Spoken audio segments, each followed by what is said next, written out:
Isang mapagpalang araw po sa ating lahat, mga kalingap, mga kabisis ko ay minamahal. Sa bago pa lang po sa aking munting channel, baka pwede po pa-subscribe. Pakipindot na rin po yung bell button notification para ma-notify po kayo sa mga bawat video na i-upload po natin.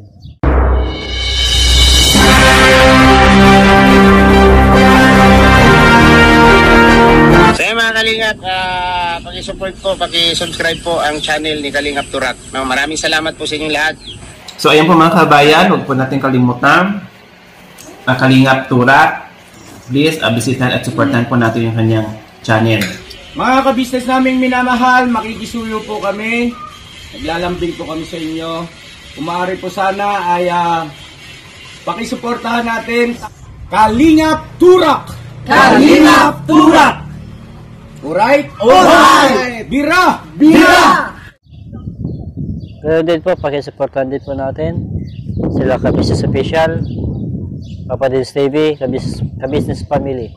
Ganoon din po sila Parsabas Matubang, Agent na Vlog, Kalingap Vlog. Ngayong araw na ito ay gagawin po natin ng isang reaction video patungkol po dito kay Jonathan.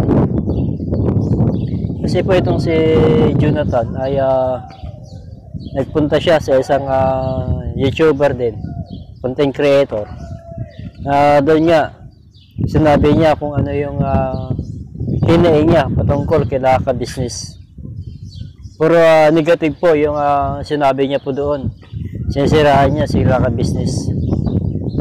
At yun po ay naka-vlog po yun sa isang content creator na yun at doon ko po yun napanood. So mga kabusiness po nang minamahal. Sa sinabi po ni Kabusiness po noon, wala siyang obligasyon dito kay Jonathan. At yun nga, totoo naman po yun. Wala pong obligasyon sila Kabusiness sa kanya. Tutulong po sila Kabusiness sa abot po ng kanilang makakaya. At kung ano man yung may abot kay Jonathan, yun na po yun. Yun po yung bukal sa loob nila Kabusiness na tulong para sa kanya.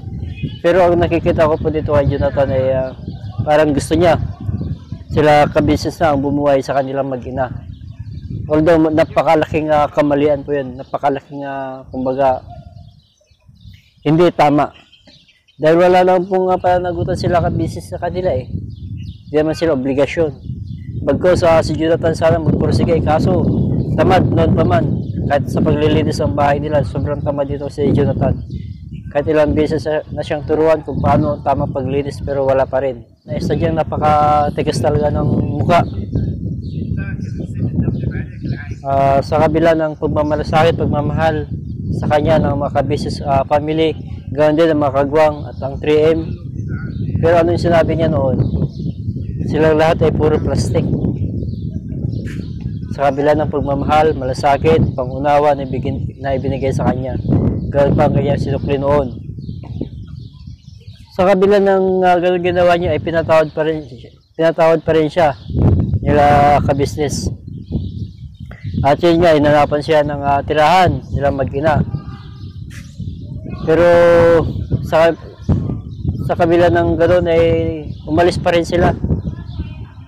Sa kabila ng pakikiusap sa kanya nila Kabusiness doon na huwag na umalis.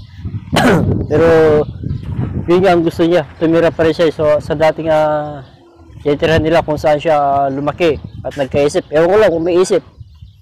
Alam ko doon lang siya lumaki, pero yung pagkaroon ng isip, napakalabo. Kasi hanggang ngayon wala pa rin siyang isip. Wala, sablay. Yun nga po hanggang ito nga, sa ngayon. Pumunta siya sa isang content creator at doon niya sinabi lahat ng sama ng loob niya. Kuno, kila Kabusiness. Pero sobrang kapal talaga ng mukha ni Jonathan. Sa kabila ng tulong at pagmamahal, malasakit, pangunawa na ibinigay sa kanya, ito pa sinusukli niya. Sisiraan pa niya dito sila Kabusiness sa kabila ng tulong na binigay sa kanya. Grabe itong taong to. Ewan ko lang.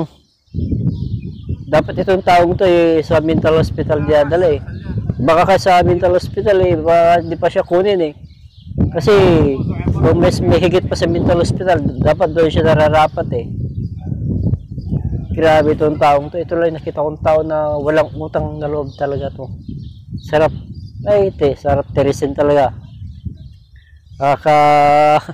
nginig ng laman. Grabe itong taong to. Sa lahat yata ng tao, ito na yung nakita kong pinaka sobrang kapal ng mukha. Dapat to, yung mukha niya ginagawang gulong eh. Kasi sigurado hindi mapupudpud yung gulong pag yung balat niya sa mukha yung ginawang gulong. For life na yun, hindi mapupudpud sa sobrang kapal ng mukha. Grabe ka, Jonathan. Sa kabila ng pagmamahal, malasakit at pangunawa na ibinigay nila sa iyo, ito pa igaganti mo sa pamilya business. Grabe ka. Ewan ko lang, Jonathan, kung nasa tamang katinuan ka ba? Palagi ko, wala eh. Sabi nga nila, mas maganda pa yung sisig, may utak. Kaysa sa'yo, walang utak. Kahit nabiyakin siguro yung ulo mo eh. Hindi ka titing na utak, walang makita eh. Ayop ka rin, Jonathan. Talagang maaasar ka talaga sa taong ito. Ano kayang klaseng nilalang tong taong to, no? Sobrang kapal ng mukha. Advance kung mag-isip. Hindi pa nangyayari, alam niya na agad. Kung tutusin, Jonathan, napakalaki ang tulong ibinigay nila sa iyo, pero wala pa rin. Ikaw yung taong walang kakontentuhan sa mga biyaya pinagkakalog nila sa iyo. Bagkus yung mga tumulong sa iyo, siniraan mo pa. Yun pa ang ginanti mo sa kanila sa kabila ng tulong na binigay nila sa iyo. Tapos anong gagawin mo ulit, Jonathan? Yung pinuntahan mong content creator na yan, kung hindi mo nakuha yung gusto mo, sisiraan mo rin yan, sigurado. Nakabisis nga, nagawa mo, dyan pa kaya? Tapos tapos pagkatapos dyan, kanino ka na pupunta?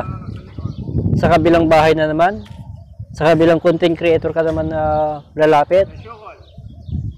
Para humingi ng tulong? Tsaka yung pakialam nila sa'yo, magtrabaho ka. Sobrang tamad mo kasi.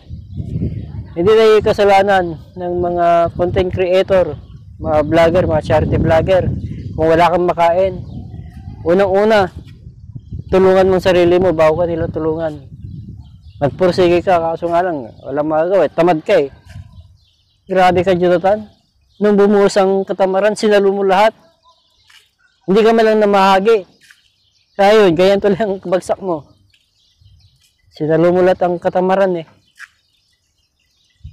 Sobra kang swapang sa katamaran, inangkin mo lahat. Tapos, hingi ka ng tulong. Nako, bago ka nila tulungan mo muna sarili mo. Tingnan mo yung ginawa mong mga kabalbalan. Kung pwede lang magmura dito eh, namumura ka talaga eh.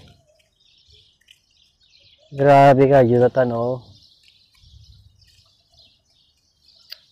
Napaka walang kwenta mong tao talaga. Grabe ka, Jonathan. Napakatamad mo. Ayaw mong magbalat ng buto. Kung sa bagay, paglilinis ka ng bahay, di mo magawa eh. Yun pa kayo magbalat ng buto? Pag-ate ko yung buto mo dyan eh.